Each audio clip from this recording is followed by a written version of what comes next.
بسم الله الرحمن الرحيم، واهلا بيكم في حلقه جديده من حلقات نقول بعد الماتش. الاهلي بيكسب المصري، ولكن الزمالك بيكسب الناحيه التانية وبياخد الدوري، وبيراميدز بيكسب سموحه يحسم المركز التاني وبياخد دوري الابطال. وللاسف الاهلي بيخلص الدوري في المركز الثالث بفرق نقطه عن بيراميدز وثلاث نقط عن الزمالك المتصدر. اخر ماتش في السيزون الاهلي يعني يعتبر عمل ماتش نوعا ما. ممكن تقول ان الماتش اللي تاخد عليه من 6 من 10 مش احسن حاجه، يعني مش زي ماتش انبي وماتش الزمالك. هنيجي نبدا النهارده نتكلم على ماتش الاهلي والمصري، بعد كده بعد ما نخلص الماتش نتكلم بقى على ايه اللي حصل من انك تروح كونفدراليه وتخسر الدوري والكلام ده كله. نبدا بالشوط الاولاني. بدأ في حراسة المرمى مصطفى شوبير، على اليمين محمد هاني، على الشمال يوسف بالعمري عاد بعد إصابة أو بعد غياب من الإصابة. قلبين الدفاع ياسين مرعي وياسر ابراهيم برضو راجع بعد اصابه لما كان بيلعب هادي مكانه الفتره اللي فاتت.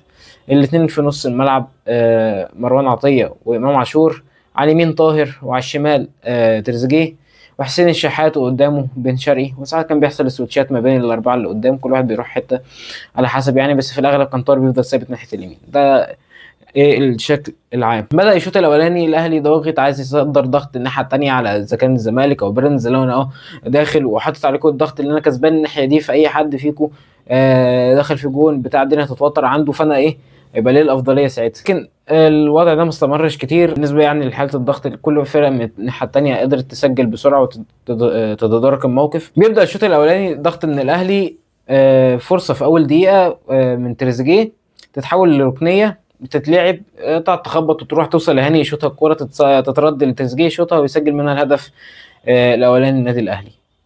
من بعدها كان في برضو شويه خطوره للاهلي. الاهلي بيطلع بالكوره ضاغط على المصري في كل حته، المصري بيحاول يطلع بالكوره لكن انت قافل عليه كل الخطوره بتاعته. في عندك برضو فرصه تانية خطيره للاهلي عن طريق تريزيجيه في الدقيقه 5، كوره طويله ملعوبه لتريزيجيه في ال 18، بياخدها على الطاير من مره واحده لكن بتعدي منه.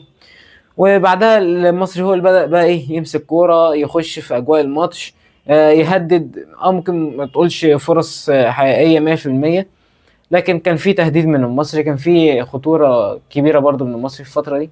الأهلي تراجع بشكل كبير، بقى بيلعب تحت الكورة، ده غير كمان طرد ياسين مرعي اللي حصل. لكن عندك في الدقيقة 21 أول كرة خطيرة تسديدة من أحمد القرموطي اللاعب المصري بيتصدى لها أو بيتألق فيها مصطفى شوبير، تترد بعدها بدقيقتين كورة برضه نفس الحوار لإمام عاشور بيشوطها، لكن بيشوطها عالية قوي من فوق الجون بتاع المصري، وكمان بتعدي للمدرجات. كرة طايشة من إمام برضه.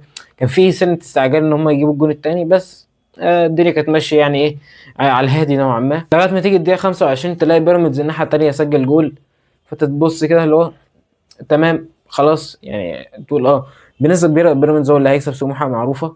والناحيه التانيه برضو انت عارف يعني سيراميكا عمره ما وقع الزمالك تقريبا في ماتش، تقريبا مفيش ماتش سيراميكا كسب فيه الزمالك على مدار مسيره سيراميكا في الدوري. انت بعد اول نص ساعه لعبت اول 5 دقائق انت بتحاول تعتمد على انطلاقات تريزيجيه وبن شرقي في الجبهه الشمال، حتى بتعمل زياده على دقايق بيوسف بالعمري، بترمي الكره ناحيه الشمال كل شويه، لعب ناحيه الشمال. المفروض يعني حتى على الاقل جمع لعب ناحيه الشمال، ان اللعب ناحيه اليمين عند طاهر او محمد هاني اللي بيتقدم. كنت ممكن تعمل اكتر بشكل من الخطوره. برضو ما فيش كور كتير بتوصل لامام تقول لي يعمل لك حل فردي مثلا من القلب، او كور يلعبها اللي هو يعمل لك كرة عالية هنا بتاع توصل لتسجيل مثلا، واحدة توصل لطاهر الناحية التانية.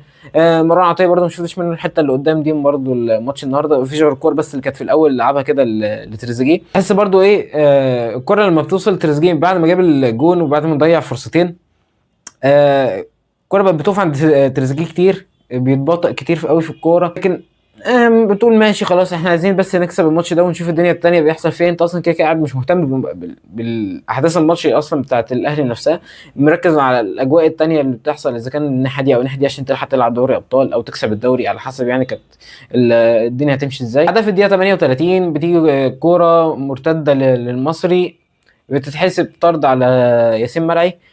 الكرة دي مش طرد يا اخوانا، ياسين مرعي ما لمس، مش فاكر مين اللي كان، تقريبا عبد الرحيم دغموم، ما لمسهوش.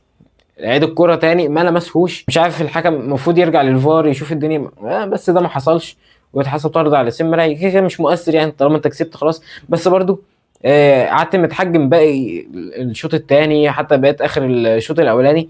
صحيح انت ما خليتش المصري يخلق فرص عليك في باقي الماتش، لكن برضه انت كنت قاعد متحجم، مش عارف تلعب كورتك، مش عارف تطلع، مش عارف تهاجم، مش عارف تعمل ايه، كذا كوره مفيش بس غير في الاخر.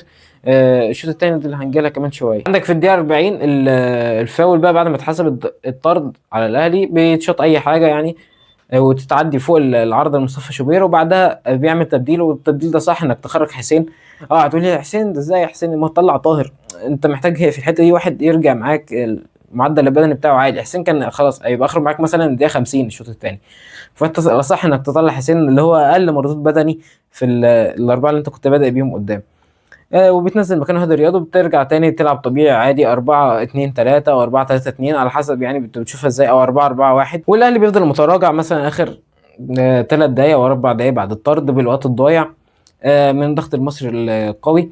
وبس بيخلص الشوط الاولاني بتقدم الاهلي 1-0 وبطرد ياسين مرعي. حتى الناحيه التانيه كان تقريبا لا كان سموحه كان لسه خسران برضه من بيراميدز، التعادل جه في الشوط الثاني.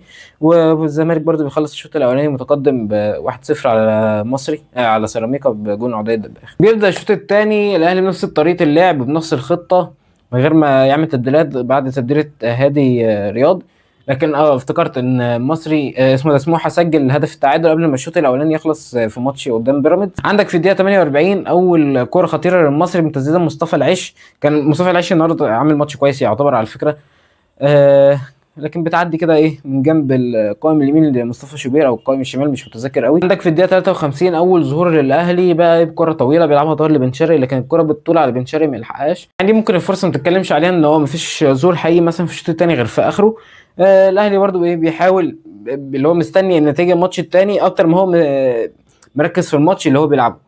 دي الحاله كانت باينه اكتر في الماتش وانت بتتفرج على لعيبه الاهلي، او الحاله عامه حتى الجمهور كله مركز الناحيه الثانيه على ايه، على الجبهتين التانيين. عندك في الدقيقه 56 عرضيه من المصري بتتلعب بتخبط بالغلط في راس مروان عطيه، بتوصل بيتالق فيها مصطفى شوبير. بتتكلم بعد ربع ساعه من الشوط الثاني الاهلي ما بانش باي كره خطيره، المصري كان ليه كورتين او ثلاثه يعني بعد كمان الربع ساعه دي كان في كوره فرصه خطيره للمصري عن طريق مصطفى العش تاني اللي كان بيشوطها بعيده قوي من غير اي حاجه، ما فيش خطوره للاهلي. تيجي الدقيقه 63 تبديل بتطلع بن شرقي تقريبا للاصابه وبينزل مكانه اليو ديانج، اخر ماتش لديانج برضو مع الاهلي.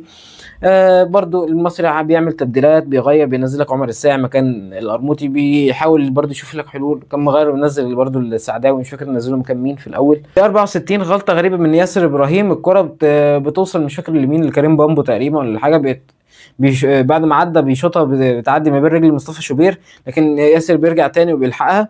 لكن الكره الحمد لله كانت اوفسايد، حتى لو كانت جت جول كانش هيتحسب. قاعد بتتفرج كده برده بالمره في الدقيقه تقريبا 65 في ماتش الاهلي والمصري مش متذكر الدقيقه كام بالظبط، اتحسبت الناحيه الثانيه ضربه جزاء لبيراميدز وبيخش ناصر ماهر ويجيبها. وللاسف خلاص يعني انت عارف انت عارف تتفرج خلاص ان سموحه مش هيكسب بيراميدز ولا هيتعادل مع بيراميدز، انت حاطط املك على سيراميكا ان هو يكسب الزمالك. وبعد معاناه في الدقيقه 68 ولا الدقيقه 69 برضو الاهلي بكوره من امام بتوصل لركنيه، حتى الكوره لما اتلعبت ركنيه ما اتلعبتش احسن حاجه وبتضيع فرصه كرة خطيرة للأهلي على الأقل، مش هقول لك فرصة هدف، فرصة إنك تهدد المصري في الشوط الثاني، عشان أنت الشوط الثاني يعتبر ما جيتش غير في آخر 10 دقايق مثلا في الشوط الثاني. في عندك بقى في الدقيقة 85 كرة بتوصل لديانج بيعمل انطلاقة وبيلعب عرضية، عدى حلو ديانج في الكرة زي دي وبيلعب عرضية بتوصل بتيجي في إيد باهرم محمدي بتتحسب ضربة جزاء للنادي الأهلي.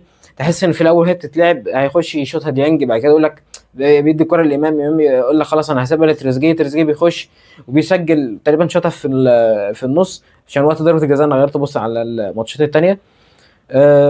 بيسجلها تريزيجيه وبيسجل الهدف الثاني، خلاص انت قلت خلاص الماتش ده خلص، نركز بقى ايه على التانيين، نشوف سموحه بيعمل ايه، نشوف سيراميكا بيعمل ايه. لكن انت عارف خلاص يعني باينه ان هم مش مفيش يعني الظروف مش هتساعدك وانت بتتفرج. حتى بعدها الاهلي بيعمل 3 تبديلات، بيطلع امام وبيطلع يوسف بالعمري بيطلع طاهر، بينزل مكانهم مروان عثمان وزيزو ومحمد شكري. نزلوا في الدقيقة 90 ما لحقوش يعملوا حاجة، 5 دقايق في الآخر ما فيهمش أي حاجة خالص بس، وبيخلص الماتش بفوز الأهلي 2-0. فوز كويس عادي يعني، فاهم انت تحس انك بتتفرج على ماتش في الجولة الثالثة في الدوري يعني، مش تقول ده ماتش في جوله حاسمه. لكن تعال نخش تقييم اللعيبه في ماتش الاهلي والمصري. في حراسه المرمى مصطفى شوبير كل الكور جات له اتعامل معاها بشكل كويس نوعا ما عدا كوره واحده اللي هي وقعت من ايده، فممكن ياخد 7/10. لعب ياسر عمل غلطة لكن لحقها في الآخر، بس الكورة كانت أوفسايد في المطلق، فممكن ياخد 6/10. لعب جنبه ياسين مرعي على الشمال، لعبهم 40 دقيقة وكده، ممكن ياخد 4/10. على اليمين محمد هاني ما ماتش أقل من العادي، محمد هاني ممكن 3/10. على الشمال يوسف بالعمري عمل كذا كورة نوعا ما شكل كويس، حاول يعمل حاجة، كان في انطلاقة مع طاهر كده في مرتدة لكن ملحقش يعمل فيها حاجة، فممكن ياخد 5/10. نص الملعب إمام ومروان ماتش عادي برضه الاتنين، ممكن كل واحد ياخد 5، مفيش يعني مفيش ابتكار، مفيش حاجة زيادة تحس اتعملت. ناحية اليمين طاهر عامل ماتش نوعا ما كويس، فممكن ياخد 6/10. على الشمال تريزيجيه نجم الماتش عشان جاب جولين وبس، مش عشان حاجة، فممكن ياخد 8/10. لعب بن شرقي، وممكن بن شرقي ما برضه ما تحسش بحاجة كبيرة قوي في الماتش ده، فممكن ياخد 5/10. لعب حسين 40 دقيقة على الوقت اللي لعبه برضو 3/10.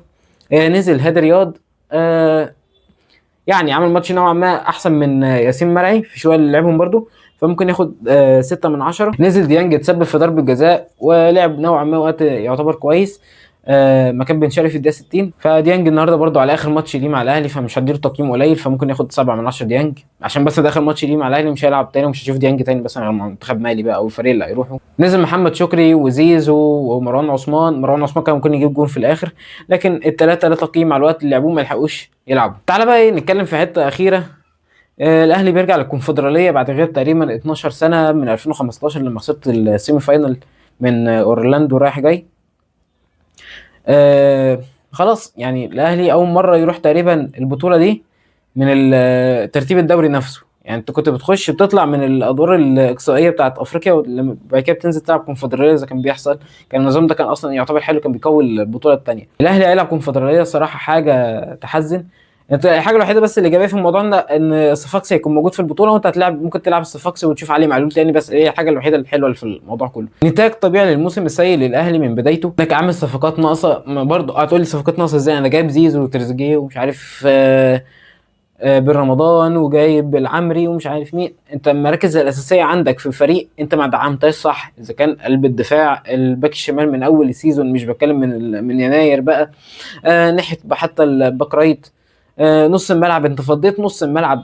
انت يعني النهارده تتكلم كل لعيبه نص الملعب لعبت ما عدا كوكا عشان موقوف، يعني ديانج لعب وبن رمضان بن رمضان ما لعبش برضه صح، وامام ومروان عطيه. انت عندك 5 لعيبه في نص الملعب، انت بقى مشيت احمد رضا ومشيت عمر الساعي ومشيت قفشه وجبت مكانهم لعيب واحد او لعيب واحد اللي هو بن رمضان. وغير كده برضو انت بعد ما مشيت ريبيرو مدرب اول مره يجرب في فريق كبير زي الاهلي، تروح تجيب واحد تاني بيلعب كوره اصلا بره الكوره بتاعتك، ده مش شكل الاهلي في الملعب. هو كمدرب هينجح مع انديه منتصف جدول، يعني ممكن ينجح مع النصر، ينجح مع سيراميكا، هيبقى جامد جدا على فكره. تروب هو اصلا بيلعب بطريقه لعب ازاي؟ انا هلعب على ميديم بلوك وهتصيد اخطاء اللي قدامي وشكل انه عليهم خطوره من كور مرتده او من كور عاليه. طريقه اللعب دي ما تنفعش مع الاهلي. الاهلي بيحب يمسك كوره يبقى ضاغط، انا اللي على طول مستحوذ واروح بهدد بكوره واثنين وثلاثه، عشان انا لازم يبقى ليا السياده العليا في كل ماتشات الدوري. حتى اجعصها جعيص في الدوري انت قدامه كده، اذا كان المصري او اسمه ده، اذا كان بيراميدز او الزمالك، دول يعني انت بتقول اللي هم ايه، بيعرفوا يلعبوني او عندهم مثلا فريق كويس، بيبقى عندهم شخصيه في الملعب. حتى لما بتلعب مثلا في كاس العالم شفت لو تفتكر ماتش الاتحاد جده، تفتكر ماتش الهلال، تفتكر ماتش الدحيل، مش هتكلمك على فرق اوروبا او فرق البرازيل عشان دي حته تانية ليفل اعلى شويه، بتكلم عن حاجات اللي على نفس المستوى الاهلي. لكن للاسف الاهلي الموسم ده يعني موسم وحش. ما كنت طلعت ببطوله واحده زيك زي اللي كسب الدوري، يعني هو كسب بطوله وانت كسبت بطوله، هو كسب انا كسبان سوبر مش نفس قوه الدوري. لكن بص على الناحيه الثانيه بيراميدز لا طلع بموسم ناجح، بيراميدز كسبان سوبر افريقيا وكسبان بطولتين اللي هم في الانتر كونتيننتال اللي هي بطل ربع العالم وبطل نص العالم اللي هم الاثنين بيتلعبوا ورا بعض، وكسبان كاس مصر، فلا طلع ب4 بطولات الناحيه الثانيه. وهو طلع ببطوله وعمال يقول لك مش عارف موسم صفر، لا كسبان سوبر يا حبيبي، كسبان سوبر. الموسم دلوقتي الانديه في افريقيا بقى 6 بطولات وفي مصر 7. هتقول لي ايه هم ال7؟ لو انت فريق كسبان دوري ابطال افريقيا قبل كده هتلعب سوبر، هتلعب دوري ابطال افريقيا، هتلعب اسمها دي انتر كونتيننتال. لو انت وصلت على حسب ما توصل بقى كل بطوله توصل تبقى فيها فين، تلعب سوبر مصري، الدوري، كاس الرابطه، ادي 6 بطولات اهو. وصلت للفاينل في البطوله دي بتوصل بقى على حسب تقعد تعد معاك، فاهم؟ انت عندك بطوله ب3 بطولات لوحدها. لكن موسم سيء من الاهلي، يعني انا شايف ده انتاج طبيعي انك تطلع ثالث. الجمهور صحيح ما يستحقش كده، الجمهور تعب مع الفريق قوي السيزون ده، موسم يزعل من النادي الاهلي، لكن قدر الله ما شاء فعل. ان شاء الله السيزون الجاي نرجع نظبط بقى الفرقه، صفقات صح، تركز بقى تشوف المدرب اللي هتجيبه. اهم حاجه المدرب اللي يجي يبقى مدرب يقدر ياخد الفرقه ينقلها من مرحله لمرحله في ادائها في الملعب. مشكله الاهلي السيزون ده فنيا، والحته اللي بره الملعب مع النجوم الفرقه بس، يعني مثلا مع زيزو، مع امام، مع تريزيجيه، مع بن شرقي، النجوم بس. يعني بره النجوم لا، اللعيبه مفيش، كله عامل يعتبر الموسم العادي بتاعه. مثلا لو تيجي تتكلم على مروان عطيه، لا عامل موسم كويس. تتكلم مثلا على ياسر ابراهيم، موسم كويس. مصطفى شوبير موسم كويس. حتى اللعيبه انت جبتها من صفقات جديده وتقول عملت موسم كويس نوعا ما، يعتبر على شويه اللي لعبوهم. يوسف بالعمري، حتى هادي رياض لما بياخد كان بيثبت نفسه. في لعيبه كتير المفروض تمشي من الفرقه، يعني خلاص محمد شريف ما تشتريش مروان عثمان، عايز تجدد عرضه تجربه تاني في ظروف احسن من دي ممكن. احمد عيد عايز تمشيه مشيه. كريم فؤاد يطلع عار عشان كل شويه يتصاب. انا يعني والله كريم فؤاد حاجه تزعل ان هو اصلا ما بيلعب، يعني احسن باك رايت في مصر اصلا هو كريم فؤاد. جيت امسك فيها مش عارف ليه. ما علينا، ياسر ابراهيم كفايه عليه كده. حتى لو عمل موسم يعتبر نوعا ما كويس. ديانج كويس ان هو ماشي خلاص. انا قايل لك من مش فاكر من كام فيديو، قايل لك ان خلاص ديانج خلص من 2023. برمضان هيفوق. يعني هشوف برمضان اللي كان بيلعب معايا كاس العالم، مش ده. امام هيكمل ولا هيمشي؟ زيزو هيفوق ولا لا؟ هتجدد لحسين ولا هتمشي حسين وهتجيب حد صغير؟ هتجيب مين مهاجم؟ هتجيب مين جرح يمين بيلعب برجله الشمال؟ هتعرف تجدد لمصطفى شوبير ولا لا اصلا؟ هتسيب الشناوي ولا هتمشي الشناوي ولا ايه دنيتك؟ بس في الاخر ده مجرد راي شخصي.